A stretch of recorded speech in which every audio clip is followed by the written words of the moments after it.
Salut à tous, bienvenue sur Sino France dans la revue d'actualité du mois que vous attendez tous.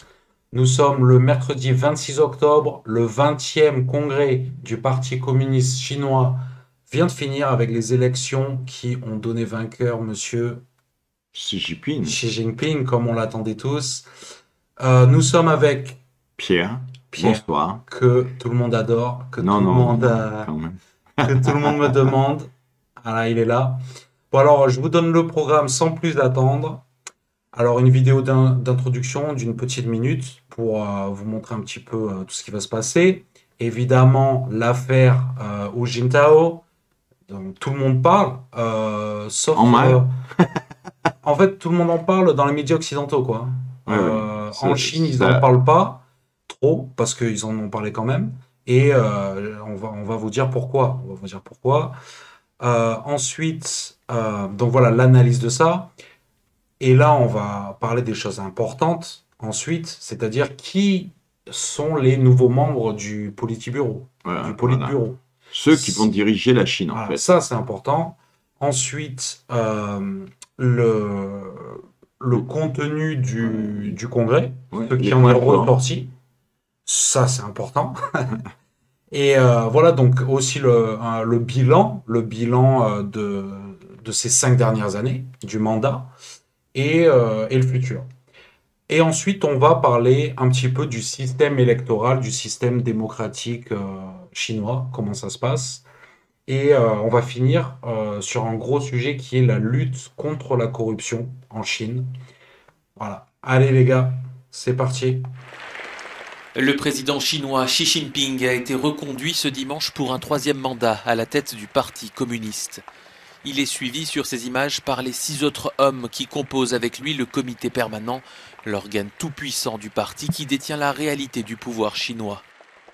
Xi Jinping y a placé ses plus proches alliés, s'assurant ainsi un troisième mandat présidentiel en mars prochain. Il devient à l'issue de ce congrès le dirigeant chinois le plus puissant depuis Mao Zedong, fondateur du régime. Deuxième dans l'ordre protocolaire, Li Qiang, chef du parti à Shanghai, devrait, sauf surprise, devenir Premier ministre malgré sa gestion chaotique de la pandémie au printemps. En Ouais. plaçant ses proches, le dirigeant chinois semble signifier qu'il souhaite gouverner Voilà, au-delà d'un les sept troisième hommes mandat, c'est-à-dire après forts du On va 2027 parti. en selon les parler un par un. spécialistes de la Chine. Autre organe du parti, le bureau politique, composé de 24 personnes, qui ne compte aucune femme, une première depuis 25 ans. Ce 20e Serait-il congrès du Parti misogyne? communiste chinois Je vais en parler aura été aussi. marqué par une image, celle de l'ancien président Hu Jintao, On retient que escorté ça. vers la sortie On samedi, retient que ça. vraisemblablement contre son gré. Pas son vrai. Alors, alors en fait, j'ai choisi cette vidéo d'introduction parce que justement, elle se finit par Hu Jintao en fait. Voilà. Et comme on sait dans les médias, quand on garde juste le truc de la fin en fait. Ouais. C'est psychologique quoi. Donc et ça vraiment, il y a une seule chose qui tourne en boucle, c'est ça. C'est ça. Hu Jintao s'est fait virer. Bon alors. Euh, Quelques explications quand même, Quelques Mike. explications. Je vais commencer avec ça. Oh, qui c'est ça? C'est Joe Biden qui s'est perdu dans les jardins de la Maison Blanche. Source du New York Post. Alors, Joe Biden, ça tout le monde le sait dans les médias occidentaux qu'il est un peu barjot le mec. Non, il n'est pas barjot, il est un peu, il a un début de maladie d'Alzheimer C'est ça. et je pense que, Est-ce que il a quel âge? Il a 80 ans, Biden. non, il a 79 ans, non? Non, il a 80 je crois, et c'est Hu Jintao qui a 79. D'accord, ils ont un an d'écart. Voilà. Même moins, c'est parce qu'en fait, Biden, il va. Non, Hu Jintao, il va faire 80. D'accord, Voilà, il va d'accord. bientôt là. Donc en fait, est-ce que à 80 ans, c'est normal de perdre la tête? Alors, bien sûr, on peut dire oui et non. Oui et non, il y a des gens qui ont encore la tête. Regardez Raffarin, il est pas loin des Ouais, 80 mais je sais pas, ans. à 20 Non, non, ans. mais c'est ça qui est important. Je pense que on a surinterprété un événement qui s'est déroulé pendant le Congrès. C'est ça, Cet événement, il faut se rappeler que ça s'est déroulé le 6e jour du Congrès. Et le Congrès, c'est quelque chose qui est très éprouvant. c'est clair. non seulement pour ce qui se passe, parce que c'est un moment fort de la vie politique chinoise, mais également pour un homme de 80 ans rester des heures et des heures assis à écouter. Moi, les Chinois, je les connais, hein. Je fais des meetings tout le temps. Ouais. Et alors? Mec, t'es là, tu t'écoutes, tu fais rien. Nous, quand on a des réunions au boulot, par exemple, oui. on est habitué à des échanges, en fait. C'est vrai. Tu vois? En Europe, mais les Chinois, non. T'écoutes le boss, quoi. Ou t'écoutes, voilà. Peut-être, oui. C'est pas ton rôle d'intervenir, en fait. Exactement. Et ben, donc, ces en 2000 personnes, ouais. C'est pas leur rôle d'intervenir. Ils doivent être là, ils doivent prendre des notes. Et voilà, c'est le système chinois. Et pour un mec de 80 ans, c'est chaud, quoi. Et en fait, l'état de Hu Jintao, ça fait, ben, vous regardez sur Internet les photos de lui il y a 5 ans, et aujourd'hui, c'est le jour et la nuit, en fait. C'est le jour et la nuit. Le mec, il a pris des cheveux blancs. Il y a 5 ans, il avait les cheveux noirs, quoi. Et tu regardes sa tête. La teinture Peut-être. Je pense pas que ce soit de la teinture. Hein. Non, je pense que. Mais réellement, non, il est fatigué. Voilà. On l'a vu très fatigué. Il y a des photos sur lesquelles on voit vraiment que. Là, par exemple, voilà. Très bien. And even had to be reminded by Xi Jinping to sit down. Honestly, you just have to laugh. On one hand, they claim that the CPC is this dark, shady organization that operates in shadows and isn't the slightest bit transparent. And then in the same breath, they claim that the CPC just staged a high-level purging right in front of the world's media. You can't make this stuff up. Assieds-toi, c'est comme Biden. C'est ça. Comme Biden à la sortie des discours, tu sais. Et là, Xi Jinping, il lui dit, enfin, attendez, t'as vu comment il est poli et respectueux avec lui?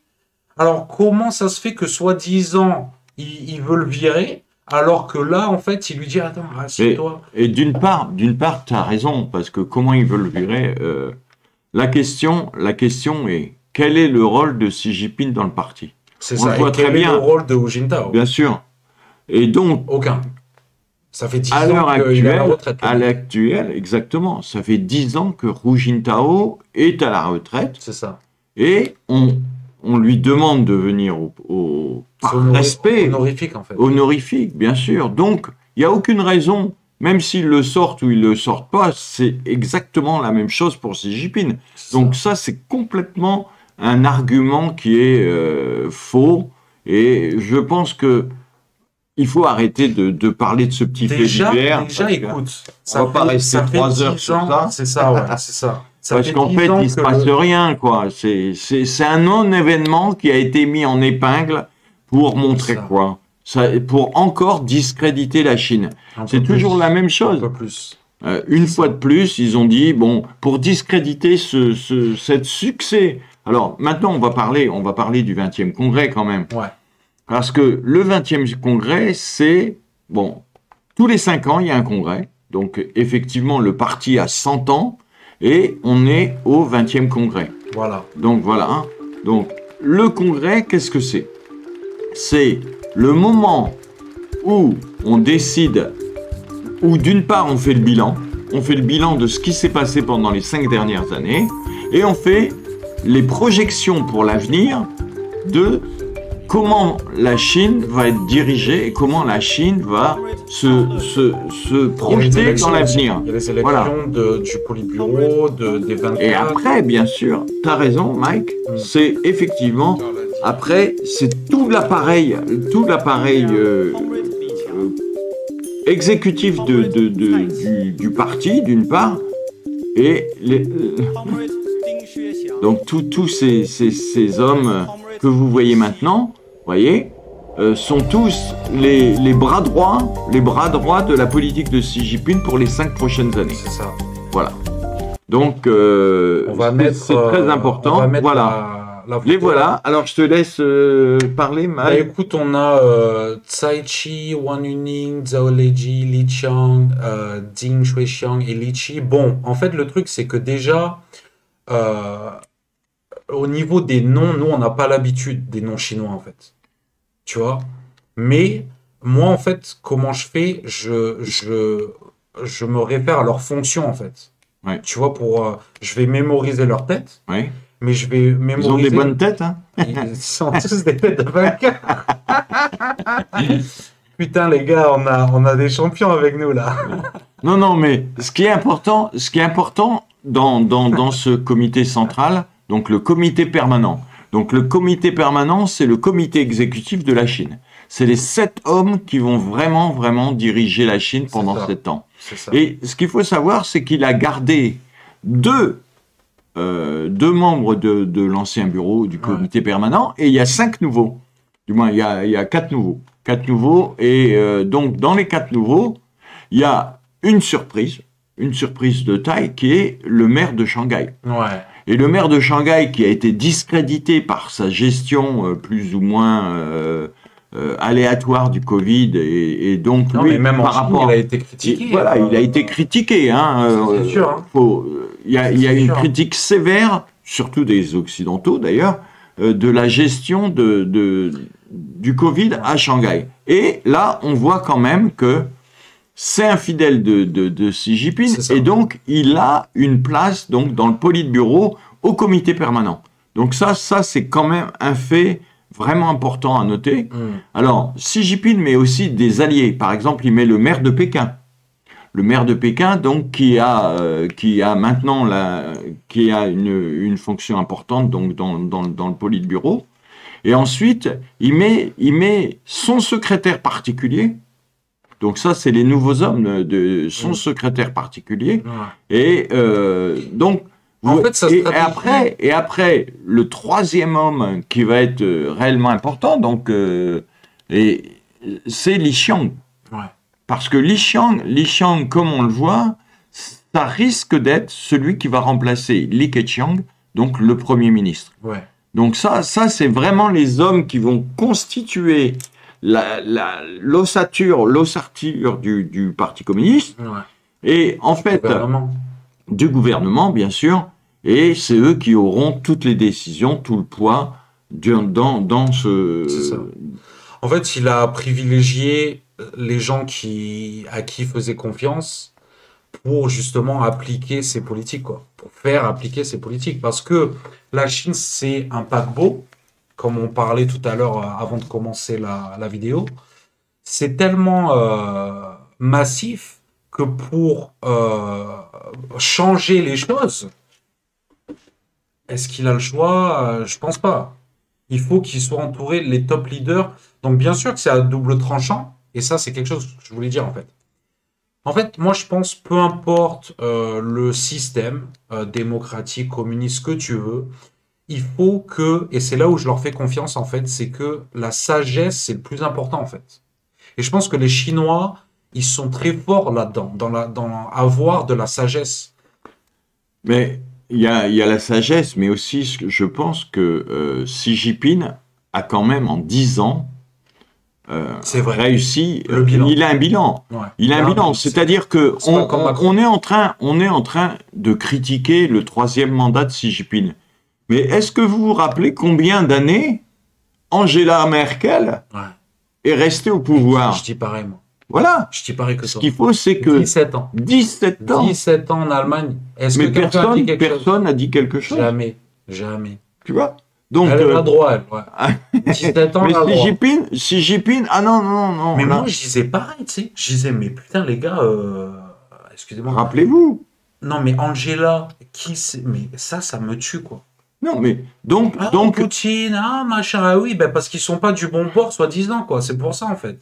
Voilà. Alors, il faut bien réfléchir, c'est de dire quel a été le bilan de Xi Jinping, parce que s'il est réélu, c'est qu'il y a un bilan. On ne devient pas le président de la Chine par hasard, c'est après des années et des années de servitude et des années de travail acharné, parce que ici c'est la méritocratie. Et regardez, vous voyez tous les concurrents qu'il a derrière lui. C'est clair. Donc si demain il fait une erreur, s'il fait un faux pas, il y a 2296 délégués là qui attendent qu'une seule chose, c'est de monter sur l'estrade. C'est ça. À sa place. Et derrière lui, il a 205 personnes qui sont derrière lui. Qui attendent. Bien sûr. Donc ça, c'est important. J'entends pas.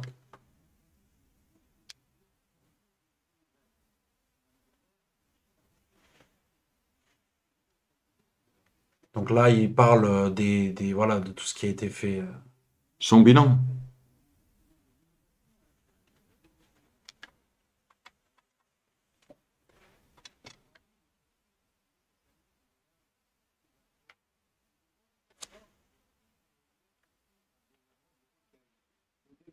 est la première des priorités de notre parti pour la gouvernance et le développement de la Chine, car sans fondation matérielle et technologique solide, nous ne pouvons nourrir l'espoir de bâtir un grand pays socialiste moderne et mondialisé. Le PIB de la Chine a dépassé les 17 000 milliards de dollars en 2021, un résultat qui a doublé sur 10 ans. Durant cette période, la Chine a fait un choix stratégique en luttant pour un modèle de libre circulation, à savoir permettre au marché domestique et étranger de se renforcer l'un pour l'autre, en développant le marché domestique comme pilier principal. Nous devons maintenir et améliorer le système économique socialiste de base. Nous devons consolider et développer sans relâche le secteur public et encourager, soutenir et guider de façon continue le développement du secteur non public. Nous travaillerons afin de voir le marché jouer un rôle décisif dans l'allocation des ressources et le gouvernement jouer ce rôle de facilitateur. La Chine s'est depuis longtemps efforcée à favoriser un environnement mondial amical. La participation à des missions de la paix, aux efforts dans la lutte contre le changement climatique et son initiative Ceinture et Route montrent l'engagement de la Chine à créer un avenir partagé. Les routes de la soie. Ah, toutes les réalisations, effectivement, vous voyez.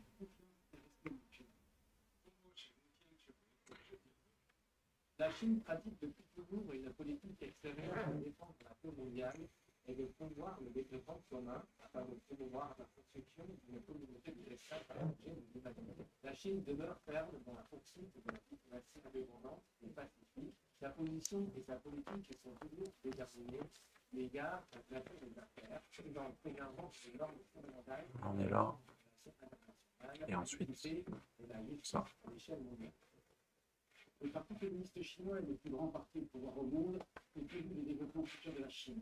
Le pays qui porte les 87 millions de membres du parti a respecté l'intégrité concernant Bon, écoute, moi en fait, ce qui me frappe dans ce truc, c'est que on a vraiment une différence entre le système américain occidental et le système chinois en fait. Donc là, si tu veux, déjà le mot peuple a été mentionné 100 fois, plus de 100 fois, lors du congrès, Ouais. dans les discours officiels. Bien sûr. Le peuple est vraiment au centre de toute Du la discours, politique chinoise. Bien sûr. Et même quand ils font des collaborations à l'étranger, bon, bien sûr qu'il y a des ratés, qu'il y a des loupés. On n'est pas là pour brosser dans le sens du poil la Chine. C'est pas du tout le cas. Nous, on est là pour Vous balancer dire les comment on la choses. voit. Déjà, comment on la voit, comment on le vit nous. Et franchement, on est super heureux en Chine. Ça va bien. Moi, je me plains pas. Bon, il y a des hauts et des bas, hein, c'est comme partout, mais Ouais. Je pense que tu as raison en disant que la Chine a fait des progrès considérables en 10 ans, notamment sur la réduction de la pauvreté, sur la paix dans le monde. Vous savez quand même que la Chine n'a pas envahi un pays depuis 44 ans, quoi. Donc, quel on peut- pays elle a envoyé? Non, mais elle n'a pas fait la guerre dans un autre pays Oui. en moins de. Parce que je crois que disons, la c'était Chine guerre, n'a jamais la envoyé. guerre de Corée, Ouais. Ouais, mais dans bon, laquelle c'était, et puis est-ce la qu'ils avaient le guerre choix? où elle a aidé le Vietnam avec l'invasion américaine. Donc, ce qu'il faut voir quand même, c'est que Traditionnellement. le discours qu'on entend bien souvent de la Chine épouvantail, attention, il faut voir qui épouvante qui. Il faut voir qui agresse qui, C'est ça. qui provoque qui. Et ça, beaucoup de personnes l'oublient, que il faut regarder les causes pour voir les conséquences. Et je crois que la Chine réagit avec sérénité, avec calme, avec bienveillance. Et on voit beaucoup plus une Chine, à l'heure actuelle, qui aide les pays, comme pendant la crise du Covid. Elle a aidé énormément de pays en donnant des vaccins gratuits, vraiment en aidant, en envoyant des équipes médicales. Et ça, c'est des choses que, malheureusement, les Européens ou les Américains, pendant la crise du Covid, ils ont été absents. Ils ont été absents en Afrique, ils ont été absents dans l'Asie du Sud-Est pour aider les populations qui étaient en détresse. Ouais. Et ça, il ne faut pas l'oublier. Et puis bon, et en plus, eux, ce qu'ils ont voulu faire, c'était surtout vendre les vaccins. C'était un business de... Et le vaccin, tout le monde sait, les effets du vaccin à l'heure actuelle sont remis en cause. Le gros projet de Xi Jinping, c'est surtout les routes de la soie. Alors, il y a les routes de la soie, bien sûr, ça mais il y a eu surtout au niveau international, le développement gagnant-gagnant, si tu veux, les infrastructures. Oui. Et moi, je vais te dire un truc sur les infrastructures, parce que la Chine est championne des infrastructures. Enfin, tu regardes les métros, tout neuf, rénové, les routes, c'est super. On a construit en 10 ans un réseau TGV qui est de plus de 70 000... Alors, c'est le premier au monde, bien sûr. Premier au monde. Regardez, depuis 40 ans, on en parle aux États-Unis, ils ne l'ont pas construit un. Ils ont une seule ligne de TGV qui vient sur la côte Est. Les routes sont dans un état... Ouais. Bon, mais moi, je veux pas critiquer l'extérieur, je regarde ce qui se passe ici. Et quand on nous dit que la Chine a beaucoup de problèmes, je pense d'abord que les gens doivent regarder chez eux. C'est ça. Plutôt que de comparer avec la Chine. La Chine, je pense qu'ils ont sorti 700 millions de personnes de l'extrême pauvreté. Ouais. C'est-à-dire qu'il faut se rappeler que le PIB de la Chine, en 49, ils avaient 3 dollars ou 4 dollars. Maintenant, ils sont à 25 000 ou 26 000 dollars. C'est quand même exceptionnel. Et on peut critiquer la Chine et on doit la critiquer sur ce qu'elle fait de bien ou de mal. Et on a besoin d'avoir un discours. Pour critiquer la Chine, aller sur les médias occidentaux. Non, mais même ici, moi j'ai vu justement, c'est ça qui est assez incroyable, c'est qu'on a beaucoup de groupes d'expats. Alors l'expat, c'est les gens qui sont occidentaux et qui vivent en Chine. Mais on a plein de groupes sur lesquels on discute en Chine avec des propos qui sont parfois limite. Et on n'a pas des flics derrière la porte. Regardez, on parle. Ce soir, on est en train de vous parler. On n'a pas les flics derrière la porte qui sont en train de nous regarder. Et qu'est-ce qu'on fait, qu'est-ce qu'on dit? Non, on est en train de vous parler raisonnablement de ce qui se passe. Ouais. Pour en revenir aux routes de la soie, tu sais, il y a eu des trucs du genre, oui, mais la Chine construit un port au Sri Lanka, par exemple, et ensuite c'est la trappe à dette, machin. Alors moi, je voulais dire un truc comme ça. Oui, je sais, j'ai lu ça. Ouais, mais ça, je pense que tout le monde, enfin, voilà, c'est connu. En fait, je voulais dire un truc, c'est que, écoute, le port, la route, le train, une fois qu'il est là dans ton pays, il est là. Tu vois ce que je veux dire? Donc tu es gagnant quoi qu'il arrive en fait. C'est ce que je voulais dire. Mais surtout, ça va bénéficier. Tu construis une route, ça bénéficie la population pendant des dizaines et des dizaines d'années en fait. Ouais. La dette, c'est déjà. Enfin, est-ce que tu vas la sentir la dette? Je sais pas quoi. Alors, on a reproché à la Chine de voler les infrastructures qu'elle avait construites. Parce que justement, elle avait fait des prêts à des taux exorbitants. Mais si vous regardez bien, cette année déjà, ils ont fait, avec le Covid, ils ont fait soustraction de 17 prêts.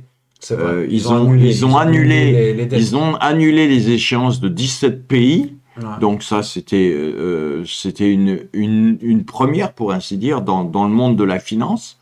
Donc il y a eu des... C'est rare, mais C'est à rare. Cette échelle-là, voilà, c'est à vrai cette échelle. Voilà.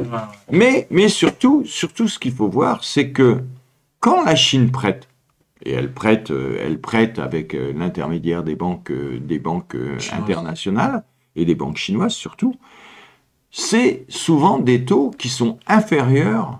Pourquoi les États la choisissent? Parce qu'ils ont des taux inférieurs à ceux de la Banque mondiale. Aussi, quand les taux sont élevés, c'est simple, hein, ça veut dire qu'il y a moins de contraintes. Et que, par exemple, le FMI, etc., ne peuvent pas payer, n'acceptent pas de donner les prêts. Donc, du coup, c'est un frein au développement. Bien sûr. Donc, ça, c'est la réalité aussi. Donc, les Chinois sont peut-être moins regardants, entre guillemets, parce qu'ils le sont. Mais en échange, ben, t'as quoi? T'as des nouvelles infrastructures, t'as des pays que le FMI, etc., refuse depuis des décennies. La Grèce a été l'exemple où la Grèce a complètement abandonnée par l'Union européenne. Et exactement. Et qui est-ce qui l'a sauvé de ce marasme? C'est la Chine. Ouais. Donc il y a à boire et à manger hein, dans tout ce qu'on entend. Mais je crois que vous qui nous regardez, vous allez comprendre que ce n'est pas ou blanc ou noir. Il y a des zones grises, bien sûr. Il y a des zones où on ne pourra pas vous dire exactement où en est la Chine à l'heure actuelle, parce qu'il y a tout n'est pas effectivement, on n'a pas toujours des informations, mais tout ce qu'on a, les informations sont des informations exactes. En termes de chiffres, je peux vous dire, nous, on a parlé du Covid lors de la dernière fois, ouais. Mais on a une experte française qui s'appelle Carole Gabé. Ouais. Solidarité Covid, des Français à l'étranger, les amis. Voilà, il faut vraiment regarder. Parce que à chaque fois, elle en parle. J'ai fait une vidéo qui est disponible sur Sino-France. Allez la voir. Oui. Carole Gabé, voilà, big up à toi. On fait des remerciements aussi à Christophe Charret. Qui m'a Antoine qui m'a fait passer sur Eurovision, voilà, Alliance Humaine, Francovision, pardon. Francovision, dédicace à Julia aussi qui a permis tout ça. Et ensuite, merci à vous tous parce que vous avez une émission qui est assez intéressante. C'est ça. Et on la suit depuis la Chine. Ouais. Donc et bonjour à tous ceux qui soutiennent dans Francovision. Donc on vous reverra bien sûr avec grand plaisir et sur l'émission d'Antoine. Donc bonjour à tous. Alors, on parlait des routes de la soie, on parlait du Covid surtout, parce que Carole Gabé nous disait, et on parlait des chiffres. Mais les chiffres que on a, par exemple, à l'heure actuelle, on a 5200 morts en Chine. Bon, ça a été réellement, on peut le dire, une réalisation du président Xi Jinping. Et s'il a été réélu cette fois-ci, c'est parce que il a fait des réalisations qui sont bonnes pour le pays, pour le peuple. J'ai un truc à rajouter. On n'a jamais eu de passe vaccinale en Chine. Vrai ou faux? Oui. Jamais. On a un QR code qui passe. Ça, et attention, quand on dit par exemple qu'on est fliqué et ainsi de suite, pas du tout. Le QR code chez nous sert à quoi? Il nous sert à rentrer dans les magasins, il nous sert à rentrer dans les restaurants, il nous sert à rentrer à l'école. Moi, tous les matins, mes enfants, pour rentrer à l'école, doivent montrer que, effectivement, ils ont fait des tests, parce que les tests sont gratuits. On fait des tests tous les 2 jours, ou 3 jours, ou 4 jours, ça dépend des endroits. Mais on a des tests gratuits tous les jours, et à tous les coins de rue. C'est ça. À tous les coins de rue. Moi, dans ma résidence, on le met sur la langue. Hein, voilà, et hop, c'est parti. Ouais. Donc, c'est une habitude. Nous, on sort de la maison le matin, hop, on passe devant la petite guitoune, et hop, on va faire notre test. Ça prend une minute à peine. C'est clair.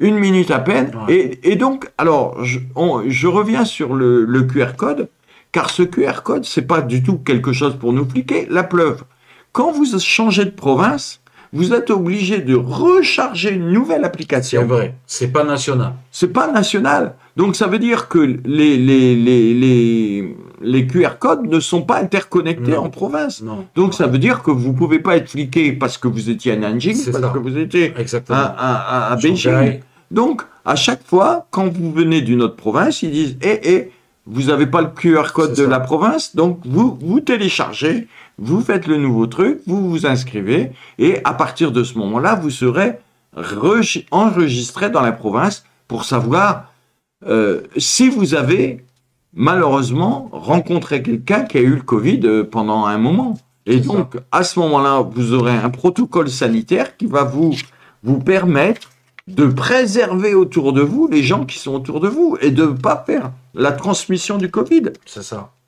Et sinon, je voulais parler toujours dans son bilan, éducation, santé. En Chine, contrairement à l'Amérique et à la majorité des pays dans le monde, il y a une sécurité sociale.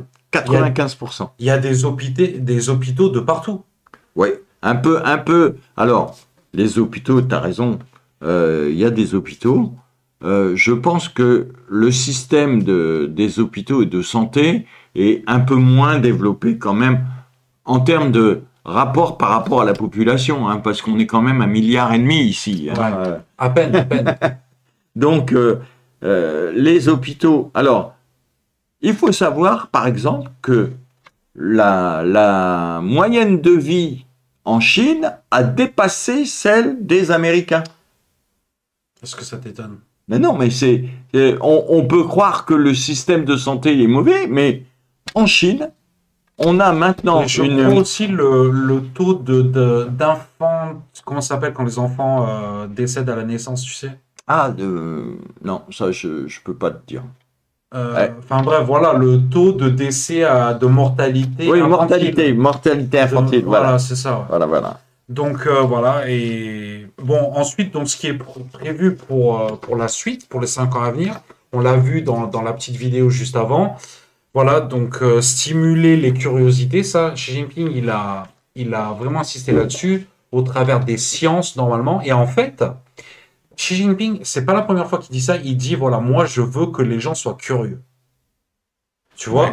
Donc, en fait, quand on nous dit, oui, non, mais les Chinois, il faut qu'ils pensent d'une telle façon, non, c'est pas vrai. Moi, quand je parle aux Chinois, déjà, n'importe quoi que je leur parle, ils sont au courant, quoi. Ouais. Tu vois ? Oui, ils ont une connaissance. Alors, bien sûr, ils ont une connaissance très poussée, même de la France. Moi, quand ils me parlent de la France, ils me disent, ah, mais ça. Et d'ailleurs, tu sais, les gilets jaunes en France. Oui. C'était tout le temps en Chine, ils en parlaient tout le temps. Ouais, même dans les médias officiels. Ouais, tu vois ? Donc. Non, l'information, bon. L'information va arriver quoi qu'il arrive. Hein, d'autant plus, elle est filtrée. Regardez, c'est comme en France. Si vous parlez de l'Ukraine en ce moment, il faut suivre la ligne pro-Ukraine et non pas la ligne pro-russe. C'est ça. RT, ça a été annulé. Donc, on critique la Chine, mais quand même. Non, mais c'est ça. Il faut regarder aussi ce que l'on fait, nous, en Europe. Non, mais c'est ça. C'est ça, le cœur de Sino-France, en fait. C'est, voilà, les amis balayés devant sa porte. Et nous, on est là pour ça aussi, en fait. On est là avec Mike pour essayer de vous démystifier, débunker, comme on dit en Chine. Démystifier voilà. En fait, les mauvaises informations. Parce que souvent, les journalistes, il y a beaucoup de journalistes qui sont pas ici en Chine et qui écrivent des articles en repompant les coupures de l'AFP ou de Reuters, et ils se contentent de copier. D'ailleurs, c'est très simple. Vous pouvez regarder, quand vous tapez un mot sur Google, vous avez par exemple, tapez 20e congrès, et vous allez voir... Hu Jintao. Ou Hu Jintao. Et vous allez voir que c'est 10 fois, 20 fois, 30 fois sur Google, vous allez voir la même chose. C'est ça. Donc, ça veut dire quand même que l'information, elle est copier-coller. Moi, j'ai un truc pour déceler les gars qui connaissent rien à la Chine aux infos. Ah. Ouais. Quand ils te disent l'Empire du Milieu, ils se définissent l'Empire du Milieu. C'est faux. Zhongguo, c'était à l'époque des royaumes combattants. Tu avais 5 royaumes. Et celui qui a gagné, c'était le royaume Zhong. Et Guo, ça veut dire pays, ça veut dire royaume. À l'époque, tu avais 5 pays en Chine. Guo. Tu avais Zhongguo, machin Guo, bidule Guo, tu vois. Et en fait, l'empire Zhong, c'est eux qui ont gagné. Et ils ont gardé le nom. Et ils ont donné ça à la Chine, en fait. Et vu que ce royaume était au milieu, en fait, des 5, eh ben, ils ont gardé. Mais ça n'a rien à voir avec un quelconque empire, ou alors, oui, l'empire chinois au centre du monde. Non, ça, c'est pas vrai. Donc déjà, le mec qui dit ça, il connaît pas, il connaît rien. Donc tout ce qu'il va dire après, moi, je me dis, ben, j'ai un doute, en fait. Voilà. Et alors, donc, on a beaucoup parlé du Congrès, et surtout, donc, la vision maintenant du Politburo, du comité permanent et des électeurs. Donc, pendant ce congrès, ce qui était important, c'est comment les électeurs ont le droit de vote en Chine. Et ça, on voulait vous en parler parce que, et ça, vous avez voilà. Alors, les électeurs, il y a des élections libres, bien sûr. Elles sont ouvertes à tous. Elles sont ouvertes à tous les citoyens chinois. C'est-à-dire que dans la Constitution chinoise, vous avez le droit de vous présenter à toutes les élections, c'est-à-dire pour rentrer dans les courants du parti, parce qu'il y a plusieurs courants. Hein. Nous, c'est comme chez nous dans le Parti socialiste, il y a les pro-Chevènement, il y avait les pro-Chevènement, les pro-Hollande, les pro, et c'est pour ça qu'il y a eu les comment ça s'appelle, les primaires. Et donc en Chine c'est la même chose. Les primaires ça se fait même plus en France maintenant. Ah, je sais pas, mais en tout cas, il y a eu des primaires pour les élections, les dernières élections avec Pécresse qui a été donc, je me souviens, donc qui a fait 0,4%, il me semble. Non, 4%. 4%, c'est différent, 4,7%. Elle était presque. C'est Hidalgo qui a fait 0,4, non? Moi, je sais plus. Enfin, donc, c'est pas le but du jeu là. Hein, on est bien sur Chino France. Et on était donc en train de parler des élections directes. Et alors, les élections directes, c'est-à-dire qu'en fait, en Chine, vous allez élire sur votre quartier. Vous allez élire un délégué du quartier. Ce délégué a la chance, donc il va être validé. Une fois qu'il est validé, il monte à l'échelon supérieur. C'est ça. Et ainsi de suite. Et on parle de méritocratie, mais c'est exactement ça. C'est-à-dire que dans les 2296 délégués, on trouvera de tout, réellement de tout, des agriculteurs, des médecins, des cantonniers même. Bien sûr. Et vous les verrez aussi également en habit traditionnel, parce que je me souviens, lors de l'Assemblée nationale française, il y a eu un député de Jean Lassalle ? Non. Il y a eu un député de Tongua, voilà, insulaire de Polynésie qui est venu en costume traditionnel. Ça a créé un buzz négatif. Eh ben, ici en Chine, au contraire, ils sont fiers de porter leur identité. Ils sont fiers d'être bretons ou d'être corse ou d'être polynésien. Ou polynésien, effectivement. Alors que en France, ça a été un scandale que le type vienne en tongs alors que c'était son produit. Moi, je disais Jean Lassalle parce que Macron, il se foutait de son accent. Ah ouais. Enfin, voilà. Donc, les gens viennent de toutes les régions de Chine. Il y a eu 38 régions qui ont voté, 38 personnes, donc 38 comités électoraux. Et ensuite, donc, vous voyez sur le document, voilà, ici, vous voyez, alors, donc, on a 2296 délégués qui ont été élus, et ces 2296 délégués vont élire, donc, élection indirecte, ils ont été élus par le peuple, et le peuple, donc, c'est vraiment le peuple qui est représenté en Chine, hein. Ils ont vraiment de tout, et ça, c'est une force. Ils ont des communautés, par exemple, si on regarde sur la province du Xinjiang, dont on parle toujours, et du Tibet, il y a eu énormément de Ouïghours qui sont dans les délégués qui sont allés au Parlement pour élire et pour l'émotion de censure, les résolutions, et c'est ça le système démocratique chinois. Alors, on peut le critiquer, vous pouvez tous le critiquer, mais il existe, il y a alors, et ensuite, ce qu'il faut savoir, c'est que, comme en France, pour les sénateurs, vous avez le deuxième échelon. Et là, donc, les délégués qui ont été élus au niveau régional et au niveau local, ils vont élire maintenant le dessus. C'est-à-dire que il n'y a pas d'élection directe pour le président, il est élu par le peuple parce que l'organisation d'1,4 milliard de personnes pour aller voter, c'est compliqué. C'est compliqué, donc ils préfèrent pas faire. Ils préfèrent qu'il n'y ait pas de fraude. Mais de toute manière, on n'a pas justifié du système du pays, quoi, déjà. Et ensuite, est-ce que notre système est mieux? Pas sûr, hein. Quand on voit tout ce qui se passe en France, ou dans les autres pays soi-disant démocratiques, voilà. C'est une démocratie différente. On n'a pas de leçon. Et je crois qu'il y a différents types de démocratie. Donc là c'est une démocratie participative, on peut le dire.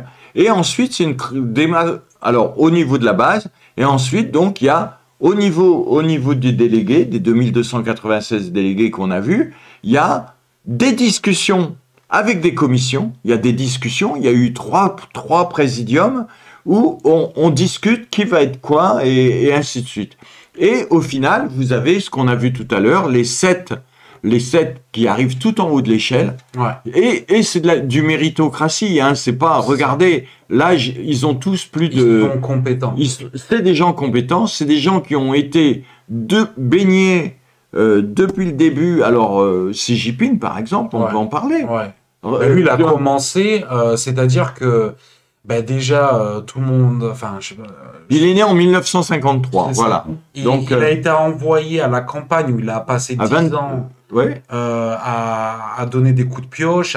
Et c'est pour ça c'est ça qui lui donne sa crédibilité au niveau du peuple, en fait. Au niveau des campagnes et tout, parce que tous les Chinois n'habitent pas dans les villes. Et tout ça, c'est super important et ça lui donne sa crédibilité. Le fait qu'il a passé 10 ans au contact des gens...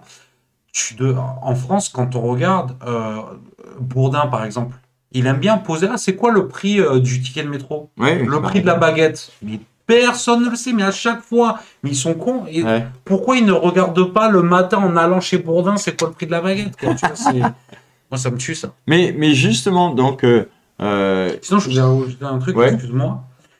Vu qu'il n'y a qu'un parti en Chine, d'ailleurs, c'est pas vrai, il y en a plusieurs. Mais c'est le Parti communiste qui est en charge. Majoritaire, bien sûr. Qui est en charge de tout. Bon, eh bien, ça veut dire qu'il n'y a qu'un seul responsable. Donc, s'il y a un souci, en fait, le monde a un problème. Voilà. C'est-à-dire que les gens savent où aller pour se plaindre, en fait. Donc, ils vont forcément aller voir leur directeur de quartier et lui dire, voilà, c'est toi le responsable. Voilà, il n'y a personne d'autre. Donc, soit tu règles le problème, soit ça va mal se passer pour toi. Exactement. Et c'est ce qui se passe. Le mec, il est viré. Et c'est pour ça que vraiment, à chaque fois que tu as affaire à un membre du parti, le mec, il veut vraiment faire son maximum, quoi. Parce que sinon, il n'y a que lui, en fait. Il n'y a que lui de responsable. Et d'ailleurs, on parlait de virer, mais on a parlé corruption, de 10 ans de lutte contre la corruption. De 10 ans de lutte. Parce qu'effectivement... la grande réalisation quand même de Xi Jinping depuis le début de son mandat, ça a été de lutter contre la corruption. Parce que moi je suis arrivé en Chine du moins à partir de 2002, mais en 2009 c'était quelque chose d'incroyable. On pouvait acheter tout. C'est-à-dire, on achetait les décisions ou alors on achetait les réalisations. Il y a eu des gouverneurs de province qui ont pris des dizaines, du moins, des projets immobiliers, de projets, mais sur lequel il touchait des centaines de millions. Le problème avec Evergrande, c'est en partie à cause de ça. Voilà. Evergrande, oui, je veux construire ça. Et donc, Xi Jinping, depuis le début, a mis en place un système où la moralité est exemplaire. C'est-à-dire que maintenant, il veut... Et on peut lui reprocher, on a dit oui, c'est pour chasser les opposants, c'est une purge à l'intérieur du parti et tout ça. Mais il a tapé du haut en bas de l'échelle. C'est ça. Et c'est-à-dire que il le dit lui-même, il va chasser les tigres et il va chasser les souris. C'est ça. Hein, parce qu'en fait, c'est ça qui a corrompu le pays à un certain moment. Il y avait une dérive complète. Il y avait une dérive. Quand il est arrivé, Xi Jinping, c'était la gabegie totale. C'est-à-dire que ça, on ne le voyait pas, nous, en Occident. Mais je peux vous dire qu'ici, c'était le western. On faisait n'importe quoi. On avait la possibilité de tout faire. Mais depuis qu'il est arrivé, quand même, tout le monde sait qu'il n'y a qu'une seule ligne. C'est la ligne droite. Et celui qui dévie, hop, il est out. Et comme on l'a vu, il y a 93 millions de membres du Parti communiste qui sont là, prêts, à l'affût, pour chercher la place du mec qui est en train de corrompre et de toucher à gauche, à droite, de se remplir les poches et tout ça. Donc ça, c'est fini. C'est-à-dire que de plus en plus, maintenant, et il y en a encore, hein, ils en rattrapent tous les jours. Il y a les types, ils ne peuvent pas s'empêcher. Ils ont la facilité, c'est vrai qu'ils ont la facilité, mais vous imaginez les projets d'infrastructure énormes qu'on a ici. C'est ça. Que ce soit en infrastructure routière, que ce soit les gares, que ce soit les deux. En fait, la corruption, c'est surtout au sein du gouvernement, surtout dans le secteur public, on va dire, le plus important. Après, dans le privé, même si c'est important aussi. Mais tu le vois, t'as un graphique d'ailleurs, je pense, sur ça. Oui, c'est ça. Voilà. Là, ouais. Alors, regardez la lutte contre la corruption, c'était quoi? Établissement, et ensuite 64%, c'est surtout les municipalités. Oui, moi je connaissais des organismes d'État, 21%. Voilà. Donc voilà, c'est surtout le public. 4% établissements financiers. Bon. Ça, il y a eu mais des en fait, c'est privé, hein. Établissement financier, je pense qu'ils veulent dire que c'est privé. Mais essentiellement... Parce que les banques, en général, c'est public, quoi. En Chine, les banques, c'est public, c'est pas privé. C'est pas comme en France, où on a où quasiment toutes les banques sont privées, quoi. Non? Pas toutes. Mais enfin, elles sont de toute façon, elles sont dirigées. Elles sont dirigées. Leurs administrateurs sont nommés par le gouvernement, c'est vrai. Et là, regardez. Face à la corruption, ce taux de satisfaction. C'est là-dessus qu'il se base Xi Jinping. Ouais. Lui, il regarde ses résultats et comment réagit le peuple, parce que on l'a dit tout à l'heure et tu l'as très bien dit, Mike. Au cœur de son message, c'est le peuple. Et maintenant, il a réorienté la mission du gouvernement, c'est de s'occuper du peuple. C'est pas de s'occuper de ses poches. Hein, mais ça, en fait, je sais pas comment bien le faire comprendre aux gens. C'est-à-dire que les villes sont propres, tous les services publics marchent super bien. On n'a pas de grève. On a eu de l'essence. On a eu de l'essence sans problème. Autoriser les grèves ici. Non, mais il y a des gens qui manifestent. Il y a de temps en temps, moi j'ai vu des manifestations, des gens avec des pancartes devant des ministères, devant des mairies, devant des trucs. Ça existe, hein. Ouais. Quoi qu'on en dise. Alors, en fait, le parti se dit, est-ce que ils jugent en fait, est-ce que ils ont raison de manifester, oui ou non? Et en fait, parce que des fois, c'est vrai qu'en France, on manifeste pour tout et n'importe quoi. C'est la réputation qu'on a à l'étranger, en tout cas. Voilà, donc je pense qu'il y a une part de vrai. Mais surtout, ce qui se passe en Chine, c'est que, comme on l'a dit, c'est une démocratie participative. Et la démocratie participative, ça veut dire quoi? Ça veut dire que des gens, dès qu'ils ont un problème, hop, ils vont au comité de quartier. Et ils gueulent. égalité. Et moi j'ai des exemples ça, en fait. Courants de personnes de mon entourage qui vont et qui téléphonent.